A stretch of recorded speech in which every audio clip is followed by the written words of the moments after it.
മലയാള cinema സമീപകാലത്ത് കണ്ട ഏറ്റവും വലിയ വിജയമായിരിക്കുകയാണ് പ്രേമലു. 4ാം വാരത്തിലേക്കാണ് ചിത്രം പ്രവേശിച്ചിരിക്കുന്നത്.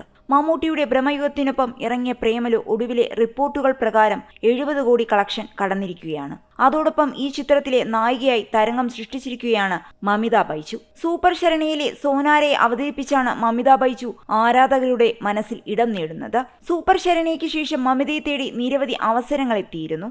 ചിത്രത്തിലൂടെ ഒരുപാട് ആരാധകരെയാണ് മമിത സ്വന്തമാക്കിയത്. സോഷ്യൽ മീഡിയയിൽ തരംഗമായി മാറുകയായിരുന്നു സോനാരയും മമിത ബൈജു.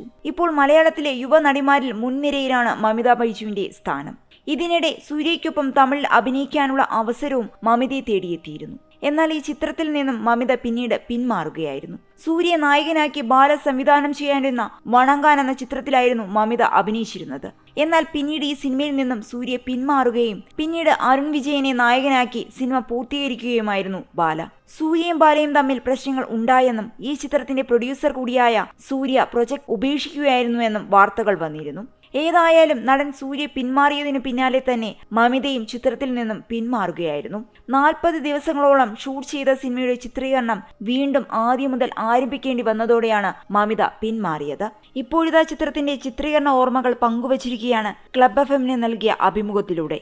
ചിത്രത്തിന്റെ ചിത്രീകരണത്തിനിടെ സംവിധായകൻ ബാല തന്നെ തല്ലുകയും ചീത്ത പറയുകയും ചെയ്തിട്ടുണ്ടെന്നാണ് മമിത പറയുന്നത്.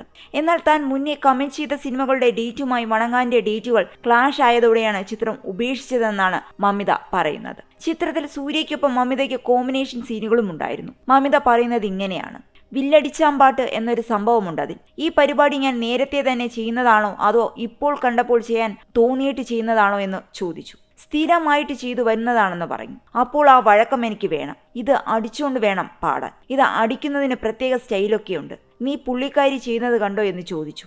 ഞാൻ നോക്കുമ്പോൾ അവർ എന്തോ ചെയ്യുന്നുണ്ട്. ഹാ, എന്നാ പോയി ചെയ്തോ, ടേക്ക് പോകാം വാ എന്ന് പറഞ്ഞു. പെട്ടെന്നായിരുന്നു, ഞാൻ റെഡി ആയിട്ടില്ല. ഇവർ പാടുന്നത് എന്താണെന്ന് പോലും എനിക്ക് മനസ്സിലായിട്ടില്ല. 3 ടേക്കിനുള്ളിലാണ് ഞാനത് പഠിച്ചതും ചെയ്തതും. ഇതിനിടെ കുറെ ചീത്തയൊക്കെ കേട്ടു. സാർ പ്രത്യേകം പറഞ്ഞിട്ടുണ്ട്, ഞാൻ ഇങ്ങനെയൊക്കെ പറയും, ഒന്നും കാര്യമാക്കണ്ട. ആ സമയത്ത് വിഷമമായേക്കും, പക്ഷേ വിട്ടേക്കണമെന്ന്. അതുകൊണ്ട് ഞാൻ ആ സെറ്റിൽ അങ്ങനെ തന്നെയായിരുന്നു നിന്നത്. പുറത്ത് വെറുതെ അടിക്കുകയൊക്കെ ചെയ്യുമായിരുന്നു. സൂര്യ സാറിന് ഓൾറെഡി അറിയാം ബാല സാർ എങ്ങനെയാണെന്ന്. അവർ ഒരുമിച്ച് മുന്നേയും വർക്ക് ചെയ്തിട്ടുള്ളതാണല്ലോ. അതുകൊണ്ട് അവർ തമ്മിലുള്ള റാപ്പോ രസകരമായിരുന്നു. പക്ഷെ നമ്മൾക്കിത് പുതിയ അനുഭവമാണല്ലോ എന്നാണ് മമിത പറയുന്നത്. താരത്തിന്റെ വാക്കുകൾ ചർച്ചയായി മാറുകയാണ്.